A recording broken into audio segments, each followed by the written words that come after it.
Full Code Africa family. It's great to have you here once again. And as we continue our journey into the continent in African basketball, we try to bring you an array of the best. And there's no doubt that if you mention the name Will Perry, he will always be associated amongst the best. Right now is in his fifth year in the Basketball Africa League. There's an ESPN article that says he's ubiquitous with African basketball, and I think there's not too many who've watched the game over the last 5 years that can't say that. So, Will, once again, welcome. Thank you for being on the Full Court Africa show, and looking forward to our chat. Thanks for having me. When you think about your journey, I was blessed because I got the chance to watch you literally watch the beginning of it, and it all started with Ferroviario de Beira in terms of the Basketball Africa League, and the qualifiers on the road to the BAL. You had to take each step as it came. Let's just say, or let's just chart, how important was it to see the journey from the start of what this league looks like to where it is now? When you chart it back, just from a player perspective, has it been what you've expected? Yeah, the beginning of my journey was it was amazing with Ferroviario going to the qualifiers. We had to win the local league first. I'm sure everybody knows, but like to get to Road to Ball, you have to win the championship in your country, which is not easy. So that was pretty awesome to be able to do that with them. I guess that was 5 years ago now, and the evolution of the league has been amazing. I wouldn't say it surprised me because I could tell the first time I played in Africa that it was only going to get better. As more structure, of course, more talent is going to come when they see the bright lights of BAL and want to be a part of it. So I can't say I was surprised that it's gotten to this level, but I'm super happy to see it, and it's only going to get better. When we look back, in this year you're with FUS Rabat, you've had the blessing and the opportunity to play across so many different markets. You played South, you've played North, you've even played East. Is it East? No, well, you played across the entire West, continent. yeah. West for sure. With Wilde Dakar. So talk a little bit about that journey. I just for people who don't get the chance to first play in the markets, because like you said, the journey to the championship is almost as tough as the journey in the road to the BAL. What is it about African basketball that you also keep coming back? Yeah, so all the clubs I played for have been special in different ways, different cultures have been super cool to see on the court and off the court too. Like living in different countries is always a blessing. So super grateful for all my experiences. What keeps me coming back? I think two things. One, I really love the continent. Like I didn't think I would love it. My first time I came here, I was a little bit nervous of like how it was going to be, just because like how the American media portrays Africa. And I didn't know what to expect. And Africa is an amazing continent. And I would encourage anybody to visit. And if you're a great player and you get the opportunity to play in the African leagues, you need to do it. And the second reason is like I think that the African teams always look for guards, like point guards, combo guards, guys with skills, that have good leadership skills. I'm not saying there's no guards on the continent that have those skills. It's getting better and better, but I think especially at the beginning of my journey in Africa, I was kind of like a missing piece that a lot of the teams needed, and I think that's why I was able to like secure jobs. It's getting a little different now because like the African guards are coming back from Europe, and there's like been a rise of local talent as well. So maybe, in the next few years or after I stop playing basketball, that'll change. But right now, I think like African teams, they need like leadership, heady players with skills to connect some of their like athletic abilities on the court. So that's how I see it. I know it's tough, because the 5 years you're trying to condense in a lot of experiences throughout those periods. Specifically, it's probably an unfair question, but do you have a favorite place that you played? And I'm gonna say because we've spoken. You were one of my first guests, one of the guests when I was trying to do basketball radio in South Africa, right? Yeah, we go way And we back. got a chance. We got a chance to really chop it up when we were both still working on what the come up is, right? But um, I'm sure that the experience of Mozambique probably holds a closer part in your heart because you spent 2 years in Beira and you were there. So and I also played in Mozambique and I really loved that environment. Is that one of your favorite parts of your BAL journey? I know that it's hard because every year you got different experiences, different teammates, and also what you did with the Rivers was really amazing. And then Yeah, obviously I feel like this is your bounce back season with after Build a Dakar because you guys should have done a little better in everybody's opinion, yeah, but you must be okay. You must be happy that you first of all have advanced to the playoffs, the FUS Rabat, and scale the scale the experience the scale the intensity level with FUS playing at home to what you experienced yeah. with Mozambique. Kind of like let's kind of do it that way. Yeah, sure. Yeah, it'd be hard for me to pick like a favorite, but I can go through them and like tell you why they mean something to me. For sure, Federico was like the one that's like closest to my heart because I went there with a coach. Basically, called me and said, "Hey, man, we got to win the championship this year because we want to qualify for Road to BAL, and hopefully, God willing, we make it to the BL." But they didn't have like huge lofty expectations. It was kind of just like we're going there just to try, and we ended up like kind of overachieving. We won the championship. Like we didn't lose a game. We went like 3-0, 3-0 in the playoffs. Killed everybody. Went to Road to Ball. Played great. We lost one game to Cape Town at the buzzer, but like that was the only game we lost in Road to Ball. So like it was kind of a fairy tale kind of story, So that's why that one's probably like closest to my heart because it was kind of a great run. And the next year we did the same thing. Plus we went to the playoffs and stuff, so that was cool.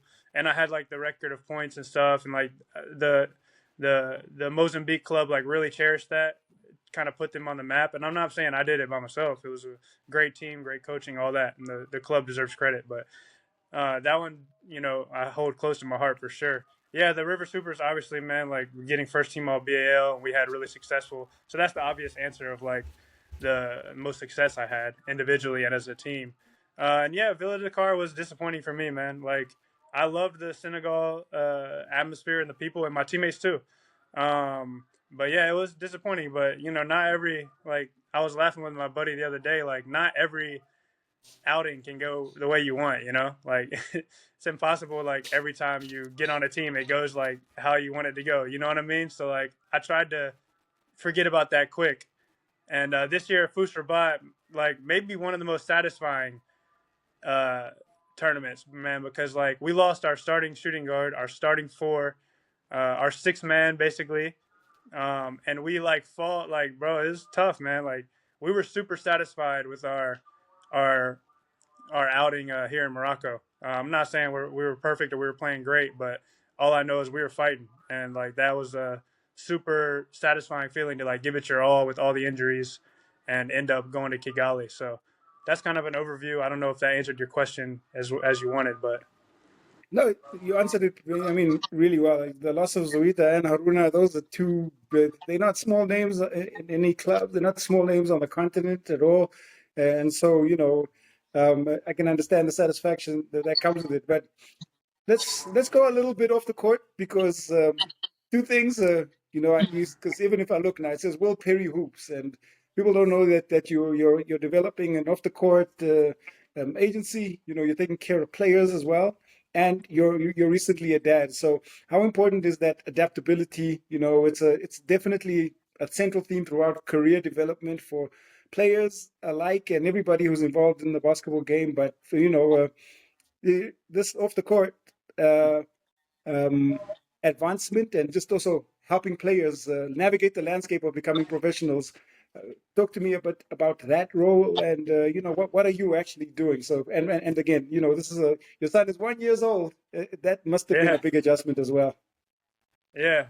No, thanks for noticing that. And I remember me and you talked like in our personal time when we were hanging out, friend to friend about like off court stuff. So appreciate you saying that. I think it's important for all players, especially when you get into your 30s and like you can kind of see the not the ending, but you start to see the other side of life. Like I think you got to have something else. You can't just be have your identity wrapped up in the sport. That just leads to too much uh, downside negative stuff. I think you gotta whatever that is off the court, find something that you like to do other than just play basketball. And I did. So I have a basketball agency with my father. It's called a Perry Management Group, and Will Perry Hoops is a servicing company that like trains players.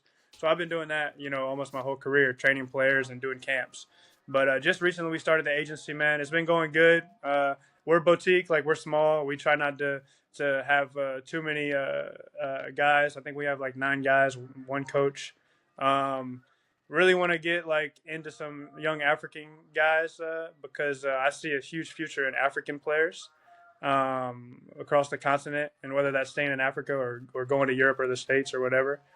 As far as my family, man, it's been amazing having a kid. Um, Changes your life for sure. It gives you perspective, and it's tough balancing sport and family. That's for sure. But my wife is amazing, and she does a great job of kind of letting me concentrate on basketball. So thank God for her. Amen, brother. um, the, the next question is completely basketball related because you talk about training. You know what? In your assessment over the last 5 years, what's been the biggest evolution of your skill? What have you developed that you never thought you would develop? Or what have you had to hone in on to make sure that you continually secure contracts and create value? Yeah, I think like developing my physicality because in Africa, it's not like in Europe, you can't really hand check guys and you can't really, hug them when they're, when you're trying to move around, you really got to keep your hands away. When I got to Africa, man, I learned quick, like it's super physical, man.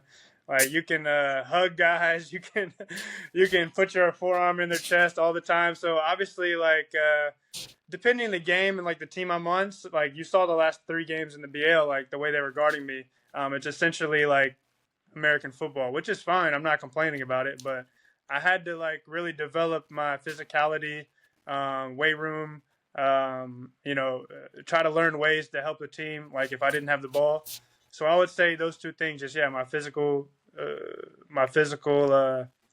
stature, which I still wish it could be better, but God gives you what He gives you, and my ability to like play off the ball and help the team without having the ball. Maybe I learned like how to create gravity through myself, being in the corner and my guy not helping, trying to get guys open, being a screener, so things like that. And I'm still trying to improve on it because it's tough, but I think I've done a decent job of like trying to develop that. Okay, and that's fair. And you're definitely part of every team scouting report before the game starts. And probably the scouting report says, "Don't let Will have the ball at all." And that probably speaks to what you're saying in terms of the final 3 games in the BAL as well, in the last conference. But what do you think has been the biggest adversity that you've had to face in your tenure as a professional, and how did you overcome that? Yeah, I mean, the obvious adversity would be like my lack of athleticism.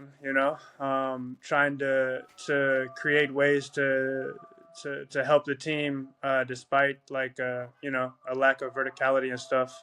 But that's been my You whole think you're career. not athletic? You think you are not athletic? I don't think I'm athletic, man. But in terms of a regular person, of course, But we're talking, high level basketball, right? But trying to find ways to overcome that my whole career. I'm not just speaking about African basketball. That's just in general, trying to overcome that. And I had some adversity last year, man. I went to the Middle East to play.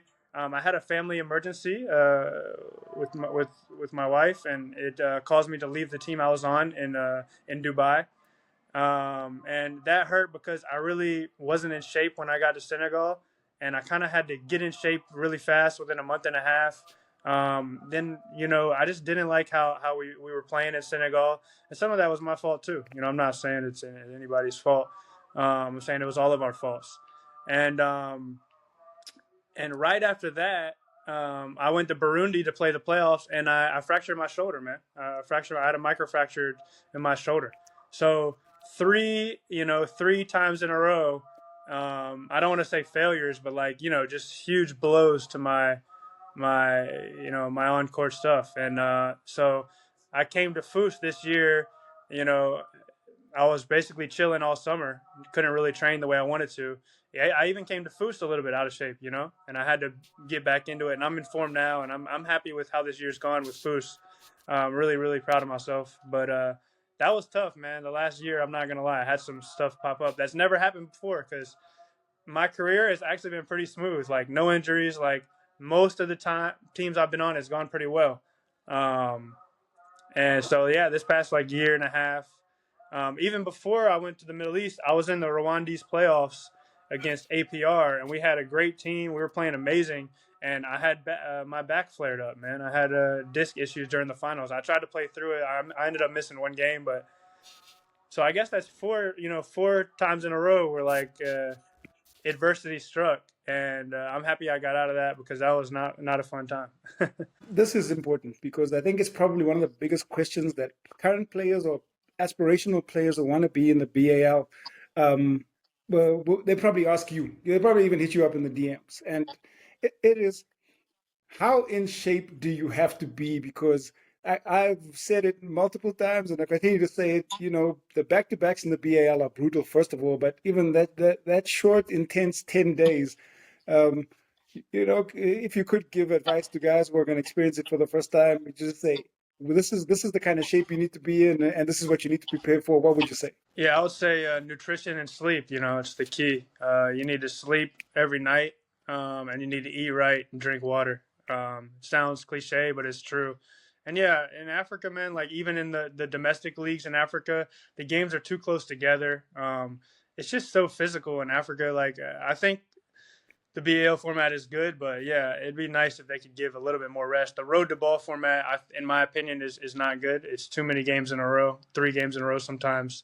It's not really safe for the players, to be honest, and the quality of the game doesn't look good at the end. And I've said that to a couple people a couple of times, but I think they should be more careful Yeah, with that, in my opinion. I mean, people take that for granted because the the narrative around U.S. basketball is always that they talk about back-to-backs being tough, but when you've got 3 or 4 high-level games, the toll on the body can be brutal. It is brutal, and especially if you're playing 30 plus a game, and if you're a high-end professional in an environment, your minutes are not going to drop anytime soon, and so are there any precautions you can take that you do, or maybe there's a couple of secrets that you can share just a little bit so that guys do a better job of just maybe doing an injury prevention other than what you've just said in terms of just nutrition and sleep? Yeah, I mean, if I had a secret, I'd tell you. But I really believe in what I said: nutrition, sleep, avoid alcohol, stay off your feet on game day after shoot around. Don't go walking around. And I have a lot of teammates that use other methods. And you got Normatec boots, you have foam rolling, you have a lot of good stuff you can do. But I don't want to tell kids that I'm doing it if I don't do it, because I don't. I do really, really tight with my food.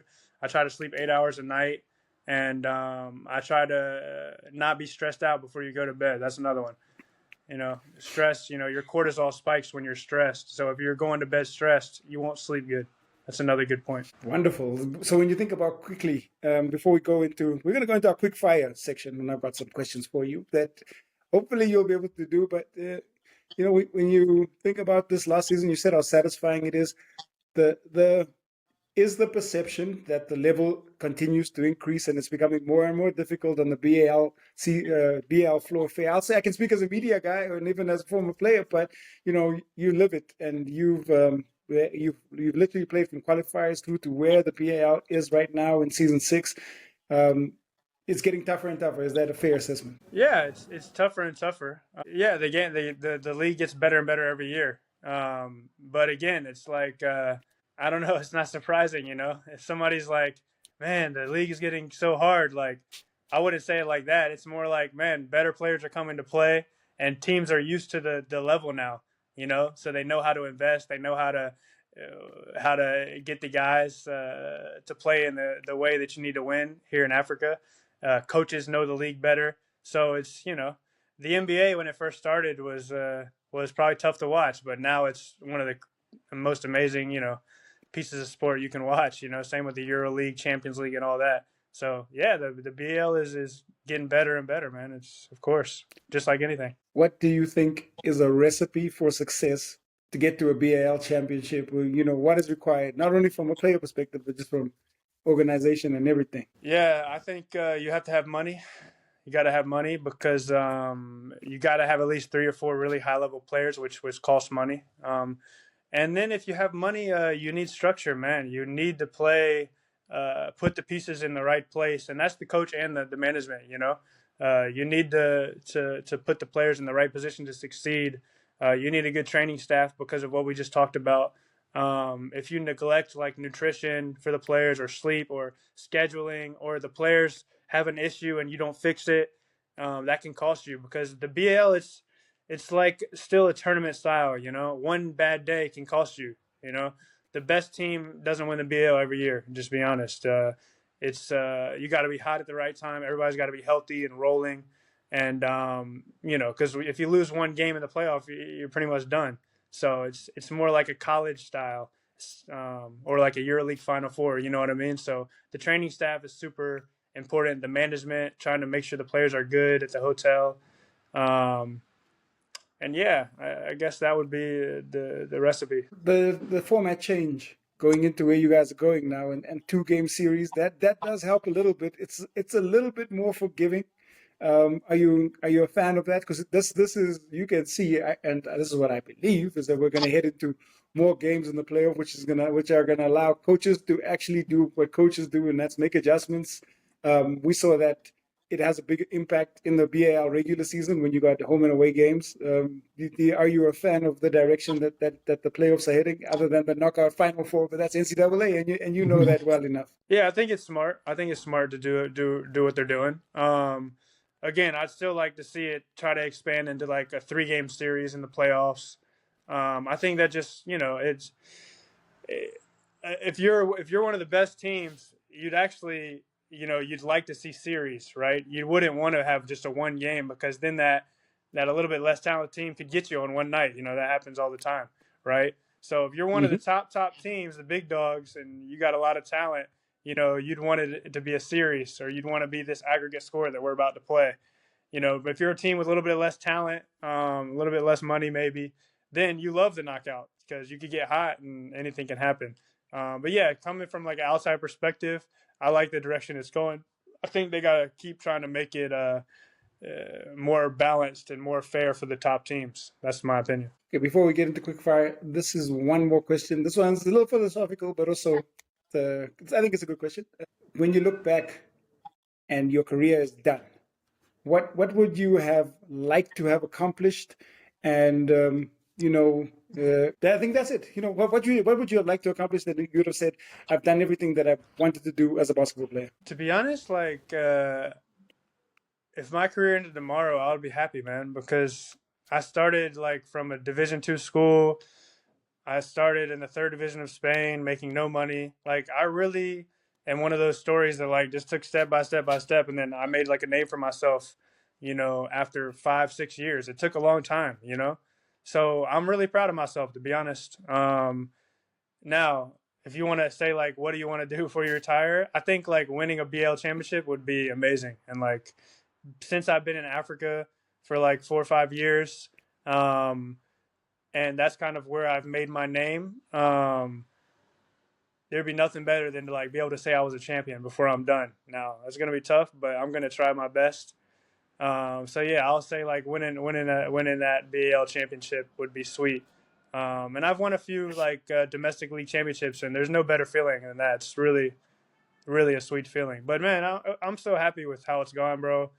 I feel like I'm playing with house money. I'm just trying to enjoy, like, I'm happy, honestly. Amazing. Quick fire questions. They're a little fun. Let's try and go All through them quickly here. I don't know if you're going to be able to answer them, because they're tough. They are tough, right? So Okay. the toughest individual opponent, guy you've ever faced, 1-on-1.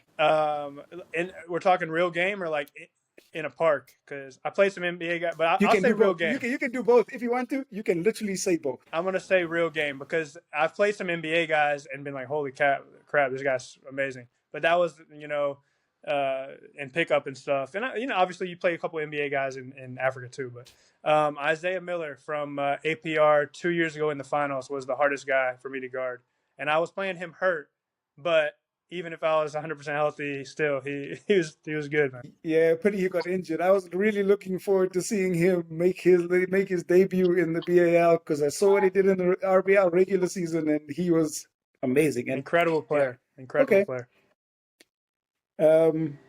So I hope it's not the same answer in terms of guys you'd like to just play a little one-on-one with, that you want to go back and forth just to see skill set level. Who would you ever, or would you like to play one-on-one with? They could be living or passed on. I would love to play Steph Curry 1-on-1. Damn. I would also pay money for that.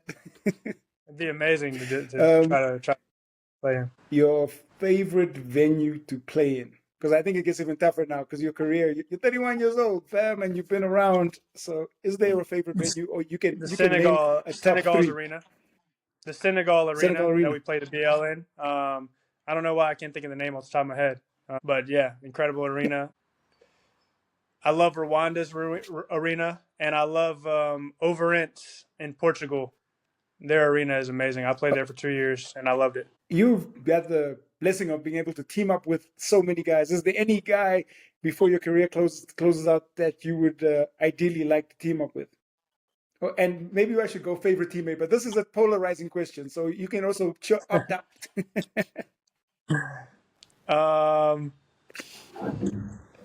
Favorite teammate's tough, man. Peter Olasameka is awesome.